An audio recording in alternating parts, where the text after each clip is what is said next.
তোমরা কি জানো কলকাতার এই মন্দিরে বজরংবলীর 151 ফিটের মূর্তি রয়েছে।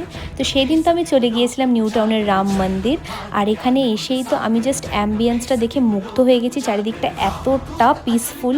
তো এসেই তো ফার্স্টে আমি রামজি আর বিষ্ণুজি আর শ্রীকৃষ্ণকে দর্শন করে নিলাম, আর দেখতে পেলাম এখানে মা দুর্গা আর তার সাথে সাথে জগন্নাথ দেবও রয়েছে।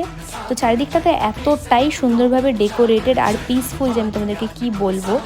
তো তারপরে তো এখানে মা বৈষ্ণোদেবীকে দর্শন করতে চলে এলাম, আর মন্দিরের একদম পেছনের পার্টে রয়েছে বজরংবলীর অরিজিনাল মন্দির।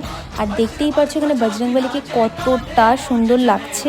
তো এখানেও তো ভালোভাবে আমরা দর্শন করে নিয়েছি, আর তারপরে ফাইনালি দর্শন করে আমার মুখে একটা হাসি ফুটে গেছে।